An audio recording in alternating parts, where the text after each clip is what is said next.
Hi, miniatures people and doll people. I wanted to take today to show the single storage cube boxes that I use for my temporary scenes. I realized that I have been talking about them, but I didn't really show them by themselves and how I set everything up. So I wanted to do that today and just to show how I'm using them, what I like about them, I like how they're very modular and not fixed, so I don't have to permanently take up space in my house. Um, but yeah, let me show how I use these cubes. Okay, let me start off by saying that what is there in the background is my TV. And like I mentioned in a previous video, and I've downloaded some landscape pictures, cityscapes, and I just put them on my TV that's in my craft room because I have like this little table that I could slide right in front of it. Whereas before I was using a tall shelf, a rolling shelf that was in front of my sliding glass door. So anyway, this is the cube itself. Now I know a lot of us use shelving units, cubby units to create scenes for our dolls and whatnot. But one of my clients and good friend had a house that she built out of these single storage cubes, and it gave me an idea because I had been using the tall rolling cabinet with each shelf that had my temporary scenes with it, the backboards that I would take down and set up and whatnot. And what I realized is that these cubes, the individuals, have the same internal dimensions as the internal dimensions of that shelf. But these are a bit more modular. And now I'm not promoting this particular cube manufacturer or anything. I did get it off of Amazon. But I did try to find them elsewhere because I really don't like shopping on Amazon. But I live in a desert and we don't have stores like that. So sometimes I have to go to Amazon. But anyway, these came from Amazon. I would think that you could use any other single storage cubes if you wanted to go that route. But the key feature with these cubes is that I left off one side. You could see that there are holes, and then there's another side panel that really goes on here. I don't know if you could see it too good. It's supposed to go on here like this, right? And then you have the two back panels. I decided to leave one side off because I typically get two of these cubes side by side that makes the full width of that rolling cabinet that I have. So I don't have to have the rolling cabinet in my other room. I can isolate everything in here and just change the scenes. But like I was saying, they're really sturdy. I like the texture of them. I have white ones and I also have black ones, but they have different colors. Again, I think you can use any other single cubes. As long as the dimensions are tall enough for your 1/6 dolls. But I've also found that they look great for the 1/12 scale dolls too. They just would replicate like really high ceilings, right?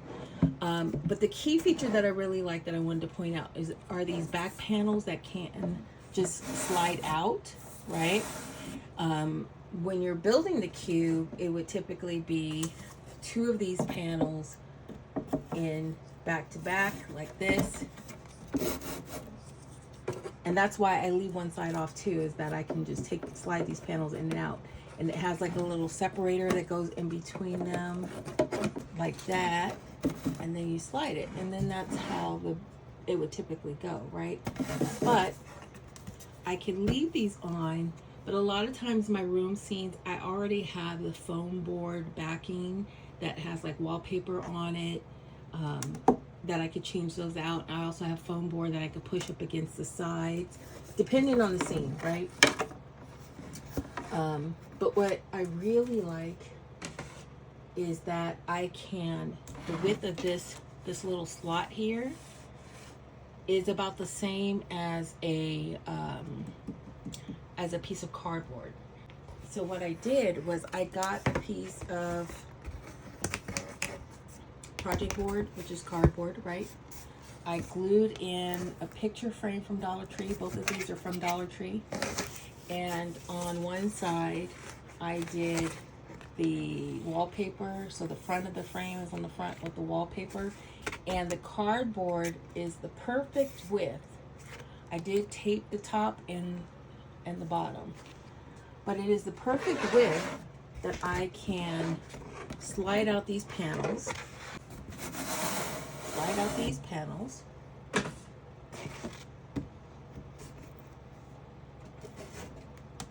And then slide in the cardboard. So now I have, this is what I used for one of my scenes, right? I actually have it upside down, but it doesn't matter. This is what I used for one of my scenes as a room with a big, huge picture window and the TV in the background. Again, I could change the picture. I had different desert scapes, right? That would be nice outdoors or city pictures, right? So that's the concept. And if I move this out of the way, this is again one cube and I do side by side. So I'm going to show the sleigh scene and how I did that one side by side. I have this one.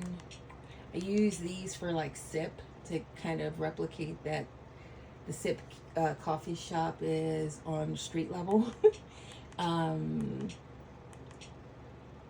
Let's use this one.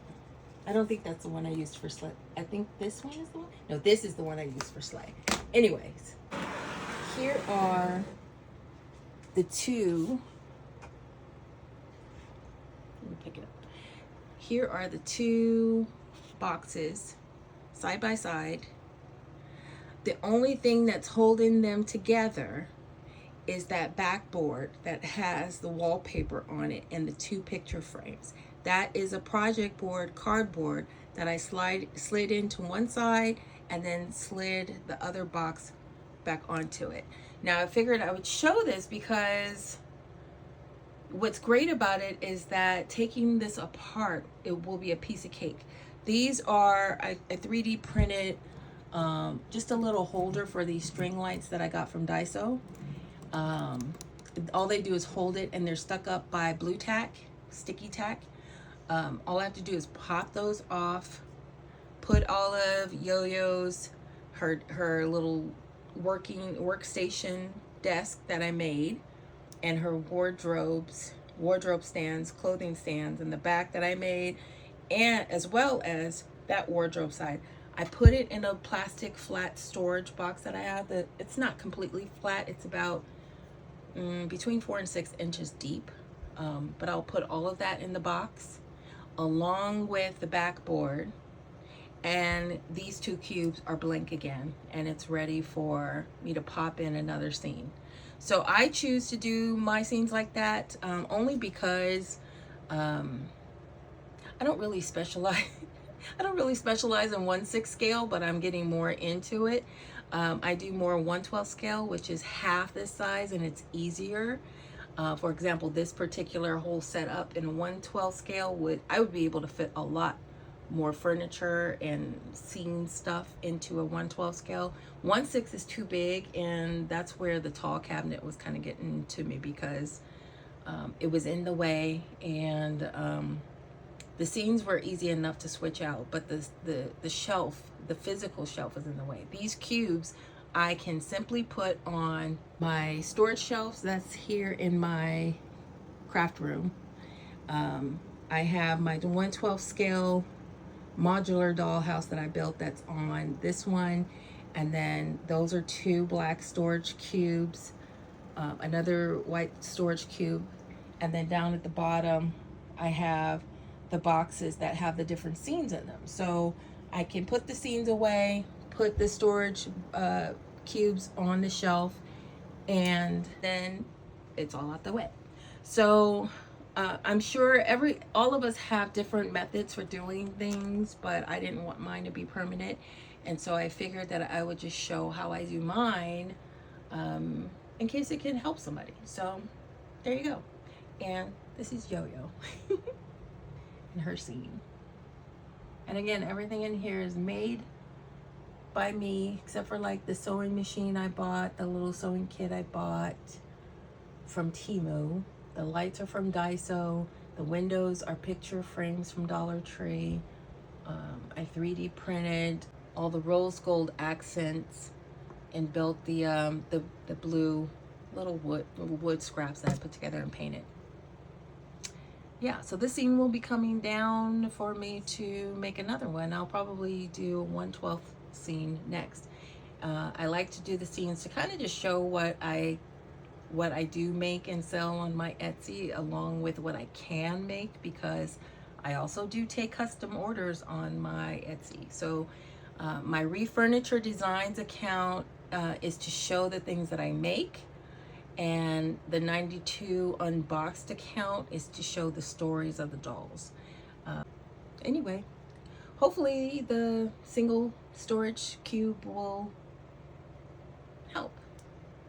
I want to also show, and I got her permission, I want to show how my client who kind of turned me on to these boxes, I want to show how she made an entire house using the cube. So it's just to give some ideas to those who might not want to buy a full dollhouse, maybe do not want to do temporary scenes. So I'll show that as well at the end of this video. Anyway, thanks for watching.